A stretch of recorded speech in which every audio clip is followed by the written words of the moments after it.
Rebound by Chuck Person. 3-on-1 break. Here's Eddie Jones. That's highlight.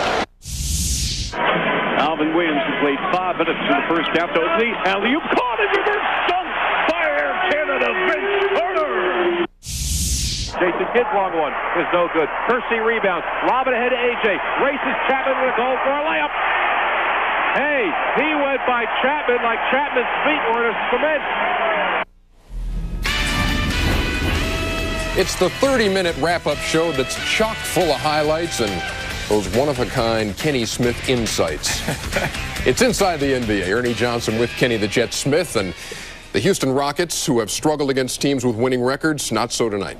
Yeah, they did a great job of getting down the stretch, getting the ball to the key people in Olajuwon and Barkley, forcing Minnesota, who stopped double-teaming, got back in the ball game, but you can't do it all night long because Akeem and Barkley are going to score down in the post. Timberwolves made it close, but the Rockets win it by 5. All the Monday night highlights are coming up, but we start things off, as we always do, with our fast break look at the scores, beginning with the Cleveland Cavaliers and the Boston Celtics. 103-89, the Celtics hold serve at home, a game the Cavs thought they need to have because they are in the playoff hunt, but they stumble on the road. Indiana and Toronto, that one goes to the Pacers by 10, 109-99. Charlotte Hornets go to Detroit and beat the Pistons 92-86. That's the first of 3 meetings between those teams in a 10-day span as Charlotte tries to get right back in that playoff chase. The Phoenix Suns and the San Antonio Spurs wrapping up a home-and-home. It's 84-71 the Spurs with a shade over 5 minutes to play at the Alamo Dome. The Golden State Warriors and the Denver Nuggets, these guys are playing 4 times in a 13-day span. It's 69-67 Golden State with a 2-point lead over Denver. Vancouver Grizzlies have never beaten the Utah Jazz and doesn't look like it's going to happen tonight either. 65-45 the Jazz leading by 20 as they play in the third at the Delta Center. And the game you saw here on TBS, 95-90, the Rockets winners over the Minnesota Timberwolves at Target Center. All the highlights still to come. Plus, Kenny Smith breaking down Scottie Pippen's first year as a member of the Houston Rockets. And we will profile George Karl in his first Milwaukee season as he leads the Bucks toward a playoff return. Gentlemen, you know, we're still not there. You're still not there defensively. Get precise. Hey, Chris Gallen, make Hardaway. Go cover Hardaway. Make him pass the basketball. Don't let him split you and go in between you on that play. Make him take the tough shots.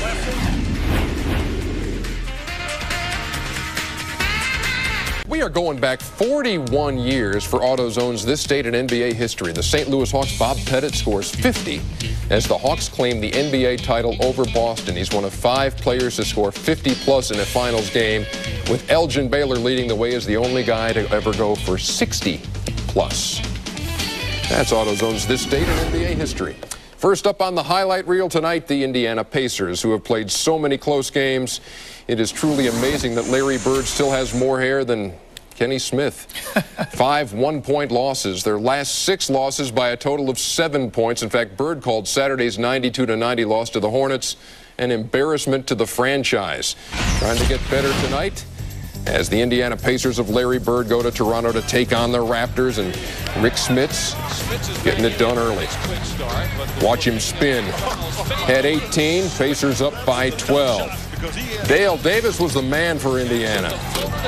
On the alley-oop from Mark Jackson. Sam Perkins looking in pain, dislocated finger, and he got that thing just a little bit wrapped. Vince Carter, 29-point night going up top on the alley-oop. Now we go to the third quarter, and Dale Davis with a season high of 21.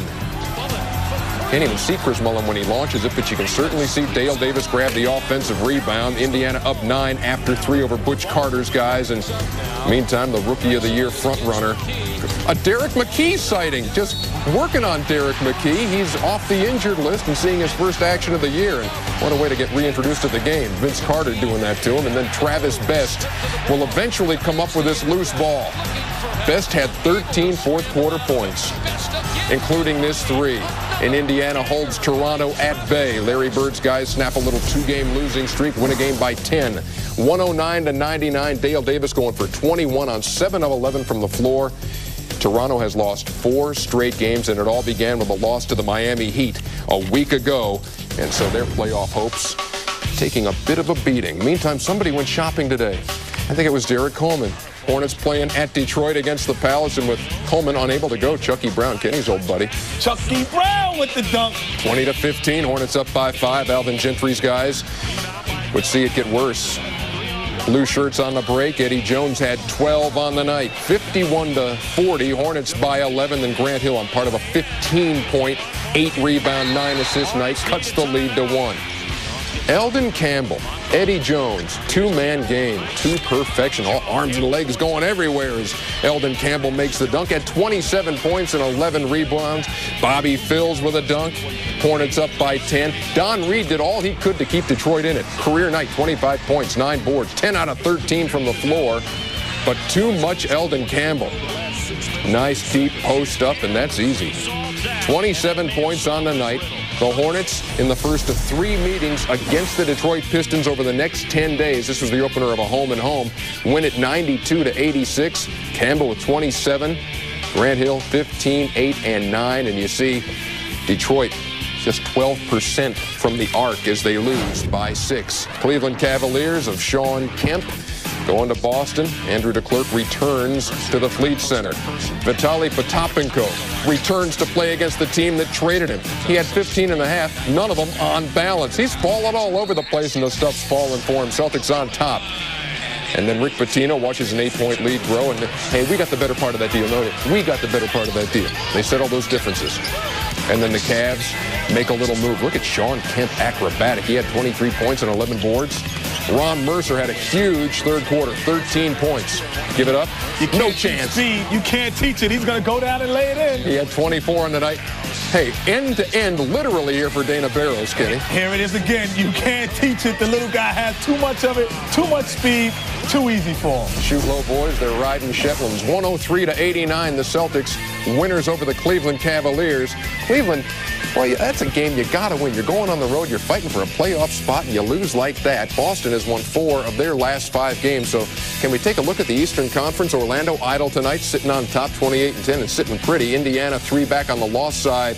Then Miami, Detroit, and Atlanta tied on the loss side, tied identical records of 22-16. There you see Cleveland and Toronto, both a game on the loss side behind New York and Philadelphia going in, and they both lose to fall to 18-18. They're on the outside looking in. Meantime, the Detroit Pistons, tough team to figure, Kenny. Well, it's a tough team to figure because, one, they're not extremely healthy at this time. They have guys coming in and out of the lineup, but when they have Grant Hill, Jerry Stackhouse, you add Lindsey Hunter and Joe Dumars, they are a tough matchup because they would throw those 4 guys out there at the same time and put a Don Reed out there and say, hey, how are you going to guard us? And they are very tough when they're healthy. Yeah, no answer for Don Reed the night he scored 25, but Detroit does lose to the Charlotte Hornets 92-86. We'll be back with more on Inside the NBA in just a second. Highlights are continuing, and so is the story of the Milwaukee Bucks under George Karl. What a first year for Karl.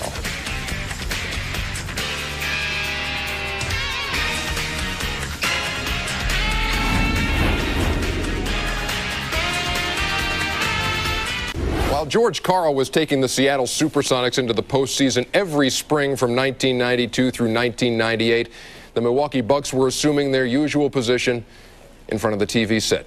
So who better to give this year's batch of Bucks something better to do in the month of May than Karl? Not since the days of Richie and Potsy and the Fonz has Milwaukee been this cool. 1, 2, 3 o'clock, 4 o'clock, rock. 5, 6, 7 o'clock, 8 o'clock, rock. 9, 10, 11 o'clock, 12 o'clock, rock. We're going to rock around the clock tonight. Gentlemen, you know, we're still not there. You're still not there defensively. Get precise. I want to build a foundation of excellence and a tradition of excellence similar to what we did in Seattle. And someday I want to put a banner up there of winning a divisional championship and being a consistent playoff team. I think you can do it in Milwaukee. Robert, stand on! In Milwaukee, George Karl found himself on familiar ground with cornerstones that still needed a bit of chiseling. In Seattle in '92, Karl molded Sean Kemp, a third-year sensation, and charismatic Gary Payton, then in his second campaign. In Milwaukee, Karl went to work on Glenn Robinson, who was entering his 5th year, and Ray Allen, his 3rd. I think Glenn would be comparable to Sean, and Ray would be comparable to Gary. I think Ray and Glenn are shooters and scorers, as where I think Gary and Sean had to be kind of made into that. They were more athletic, defenders and runners and rebounders. You know, at the stage where, you know, when he first got there, the things that Gary had to do, you know, to improve his game, and the things that Sean Kemp had to do to get better in his game, you know, he, you know, kind of keeps that in our head. So you got 1 pick and then 2 picks. Ray's popping back, and Glenn's coming off the pick. Carl's daily reminders and winning attitude have brewed together well in Milwaukee. For Carl knew the development of Robinson and Allen would be paramount in reviving the franchise. The thing with both Ray and Glenn, but Glenn specifically, is I thought he got one-dimensional when I watched him on film last year and this summer, and I thought he just became a jump shooter, and I really wanted him to go back to become more of a total player. One thing he wanted me to become is, you know, a player that's more than just a scorer. You know, rebounding the ball, passing the ball, making defensive plays, and, you know, making my other teammates better, you know, keeping their heads up, and, you know, just bringing a whole total positive attitude to the game. You know, I talked to Glenn very early in the season, and what I said to him was, I said, Glenn, you have a very good negative trait. And he goes, what's that? I said, well, you can make tough shots. And I said, but my problem is you can't take tough shots in the first 3 quarters of the game. You got to become a team, and understand team. But in the 4th quarter with 2 minutes to go, making tough shots is part of being a stud. Robinson at the buzzer! Ray Allen gives it up. Robinson for the win, yes! Every coach is looking for the horse to ride, to match up the ride in the 4th quarter. And Glenn Robinson has been our guy, and probably will continue to be. Robinson, can he do it again? Yeah! Bucks win! Entering the 90s, Milwaukee had the 3rd highest winning percentage in NBA history, behind the fabled Celtics and Lakers. But the Bucks haven't tasted the postseason since '91, when Robinson and Allen were still in high school, and Carl was coaching Albany of the CBA. Let's go, man. Mr. Daly. Chuck, you're doing a hell of a job, man. I don't know what the hell you're doing. If you could tell me, I'd appreciate it. He has a cockiness about his belief in winning, and I think when guys believe they can win, they have that cockiness about them. That's a lot of games that you win just off of that cockiness. I just want to play basketball in May. I want to see our players react to playoff basketball, and hopefully maybe get lucky and win a few games in playoff basketball. Take a look at these numbers for George Karl. Seattle with him, 744 winning percentage, and Milwaukee with him, 556. And without him, you see the numbers reflected there. Kenny, what is George Karl? What is it about him that makes him so successful? First, you have to sell your guys on your philosophy, and he's a great salesman at telling them the things that he does are correct. And then secondly, you have to be a good coach. You have to be able to have good instruments to use, and he's able to use those instruments very well. He's got a big 3-game homestand coming up against playoff contenders Atlanta, Miami, and Charlotte beginning tomorrow night when the Bucks take on the Hawks. When Inside the NBA continues, highlights with a distinct Western flavor. How would the Spurs respond to Saturday's 26-point pounding by the Suns in their Monday night rematch? Utah with a chance to join Portland as holders of the league's best record if they could only beat the Grizz. And we'll take another look at the game you watched here on TBS, the Rockets and the Timberwolves. We'll be back.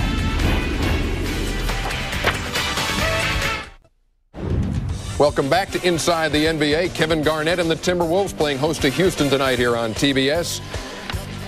Garnett, no look to Dean Garrett inside, cuts the early Houston lead to 3. Charles Barkley would have a nice night, and Sam Mack, he's a weapon from outside, loves to hit that 3, and he does it right there. Coutinho Mobley, part of that young Houston backcourt, acrobatic inside for a couple. But here come the Timberwolves. James Robinson to Tom Hammonds for the dunk. It's a 5-point Rocket lead. Garnett working down low and over the dream.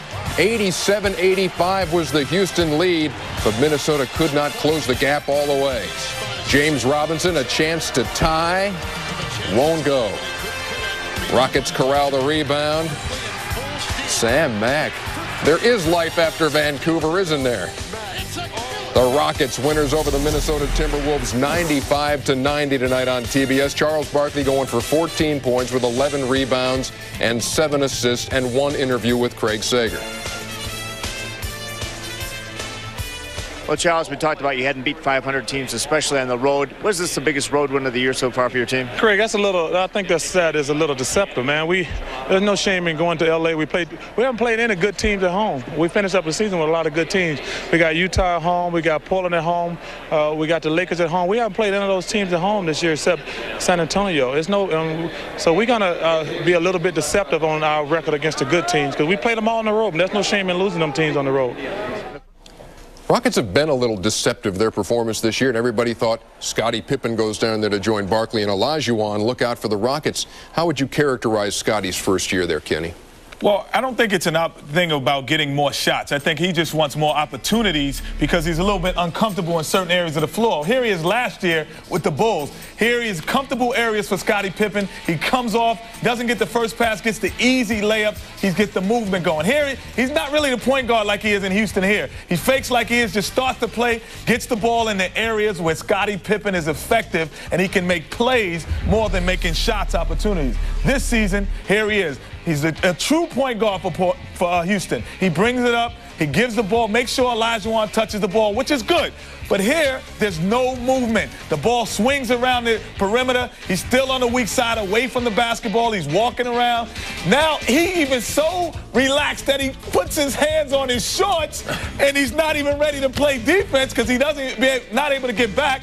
Kevin Garnett, he gets the dunk, knocks it down. Here it is, the statistics from last year. The minutes are up, but the shot attempts are down because he's not being able to get opportunities to make plays for people, and that's why his points per game are down as well. How do you think that's going to play into the playoffs, though, if he's not totally happy with the role? And do you think he is unhappy with his touches? I wouldn't say it's unhappy. I think it's just a matter of saying, hey, I'm very comfortable when I get the ball in the free throw area and down. But when I'm standing around the perimeter with the three-point shooters, that's not the style that I'm used to playing with Chicago. That's not the style that I'm good at. Only 8 points tonight for Pippen, but everybody's smiling on the Houston side because they did beat Minnesota by 5. Phoenix Suns, San Antonio Spurs. They played on Saturday, and the Suns beat them by 26. Tim Duncan and the guys looking for a little payback at the Alamo Dome tonight. And Duncan got right to it over Pat Garrity, 17 points in the first half. Jason Kidd, 5 triple-doubles, almost got himself another one tonight. He had 22 points, 9 rebounds, and 9 assists. There's Pat Garrity again getting bumped out of the way, so Kidd just takes it himself to the rack. Phoenix, though, was outmanned tonight by San Antonio. Watch Avery Johnson. Oh, ankle check! Ankle check for Rex Chapman. 57-38 Spurs at that point. Danny Ainge's guys really never got back in this thing. David Robinson, not a huge night. Only a dozen points. Did have a double-double. The easy dunk in the San Antonio Spurs with the easy win over the Phoenix Suns.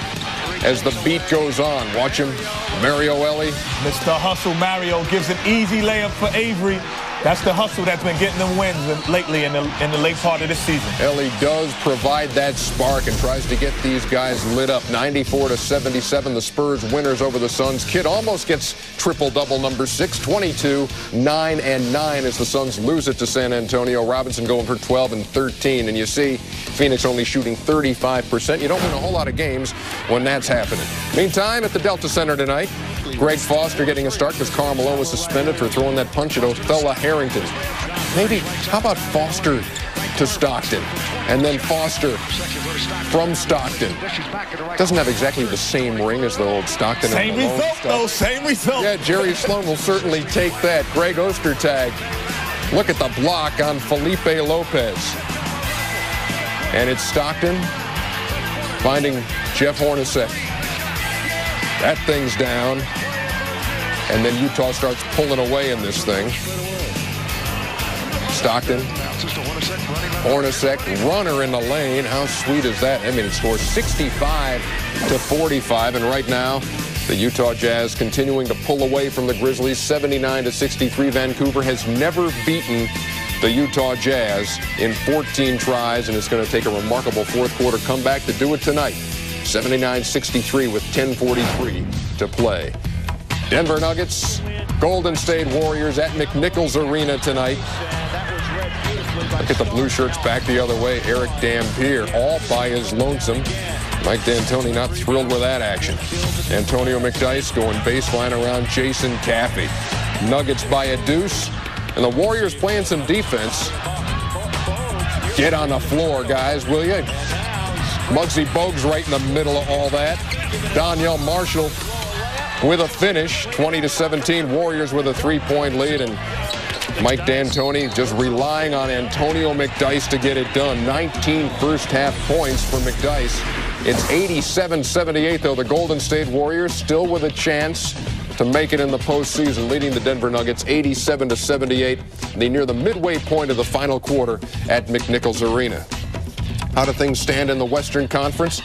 Utah, assuming they win that game, will be 28-8 to join the Portland Trail Blazers at the top. San Antonio, then the Lakers and the Houston Rockets. That 4 and 5 figures to be a great first-round matchup. Minnesota, still a pretty solid 6. Seattle at the 500 mark. Phoenix dropping another one tonight, 20 losses. And that's good news to the Sacramento Kings, who you'll see tomorrow night as part of a doubleheader on TNT. And the Golden State Warriors, just one game on the loss side behind the Phoenix Suns. A lot can happen there at the bottom of the Western Conference, Ken. Yeah, everyone was laughing at me, including Ernie, about Golden State. They're one game out of the playoffs. I think overall, if you look at the Golden State Warriors, they're playing good basketball because they hustle. They have so many guys that will get on the floor. You have Muggsy Bogues, you have John Starks, Jamison, Antoine Jamison. You have guys that are going to break their neck to win basketball games, and I think they're going to make the playoffs. The great thing for the Golden State Warriors, not only do they play Denver tonight, they play them 3 more times in the next 13 days. Back to wrap things up on Inside the NBA right after this. Thanks for staying up, folks.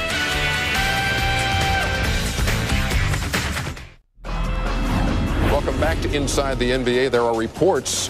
We got a few guys ready to come out. Elton Brand, Kenny, out of Duke, Player of the Year. Very good player. I think physically he's ready to play in the NBA. Now, how about the guy running the show, the sophomore point, William Avery? Well, I think William Avery has the ability, but one more year would serve him right. And then Ron Artest. Another guy physically strong enough to play in the NBA and smart enough to play in the NBA. I think he'll be a good pickup for everyone. Reports are those 3 in the next day or 2 ready to announce that they will come out and be in the NBA draft, which, by the way, you're going to see on June 30th on TNT from the MCI Center in Washington. And, folks, that's a wrap for Inside the NBA. For Kenny the Jet Smith, for our entire NBA on TBS crew, Ernie Johnson. See you tomorrow night on TNT when we're playing 2. Good night from Atlanta.